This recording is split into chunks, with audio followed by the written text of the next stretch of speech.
Regardez cette image. Un voilier sous la mer des Caraïbes. Ça vous fait rêver?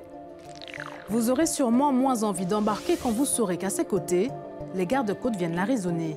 Car à son bord, 2,25 tonnes de cocaïne d'une valeur de 70 millions d'euros. C'est l'une des plus grosses saisies de poudre blanche jamais effectuées sur le territoire français. C'était au large de la Martinique en 2015. C'est l'année record de saisie de cocaïne en tout, près de 11 tonnes. Comment procèdent les trafiquants? On l'a vu, ils aiment prendre la mer. Au choix, des bateaux de pêche, des go-fast aux moteurs surpuissants et même des sous-marins.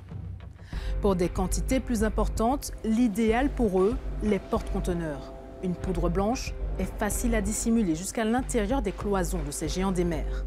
Maître mot des trafiquants, ne pas mettre tous ses œufs dans le même panier. La drogue voyage en colis postal. Elle prend même l'avion avec des mules. Les mules, ce sont des jeunes, souvent d'origine modeste. Ils transportent de petites quantités dans leurs bagages.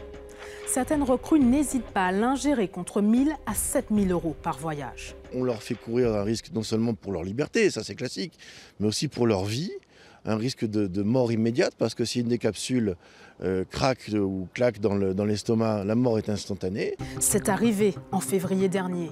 Une mère de 35 ans est morte d'une overdose lors d'un vol Cayenne-Paris.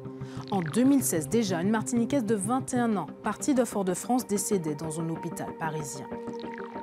Risquer sa vie pour quelques milliers d'euros?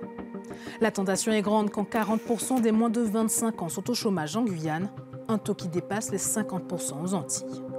Et les chiffres sont alarmants. Entre 2014 et 2016, le nombre de mules interceptées à l'aéroport Félix-Éboué a doublé jusqu'à 371 passeurs en 2016. Comment en est-on arrivé là? Avec un marché américain saturé, les organisations criminelles empruntent de nouvelles routes.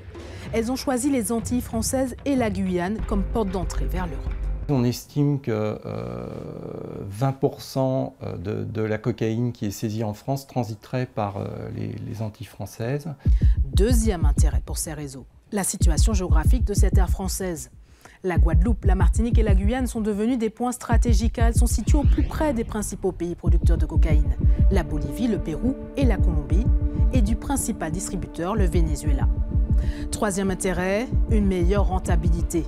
Avec des prix plus bas que ceux pratiqués en France hexagonale, ces régions sont devenues des marchés de gros, l'équivalent des Rungis, de la poudre blanche. Un kilo qui se négocie ici entre 5 et 7 000 euros de cocaïne va, une fois arrivé en métropole, peut se négocier à plus de 35 000 euros le kilo. Donc le bénéfice va être majeur pour les criminels. Qui sont les premières victimes de ce trafic? Vous l'imaginez, les trafiquants ne se contentent pas de satisfaire la demande venue du continent européen. Les Antilles, comme la Guyane, sont aussi un réservoir potentiel de clients. Depuis les années 80, les trafics répondent à une demande locale de crack, un dérivé de la cocaïne. Pourtant, contre toute attente, les accros au crack, bien visibles parfois en pleine rue, restent peu nombreux. Ce sont souvent des marginaux. En revanche, le cannabis a la cote aujourd'hui chez les plus jeunes, et pas que.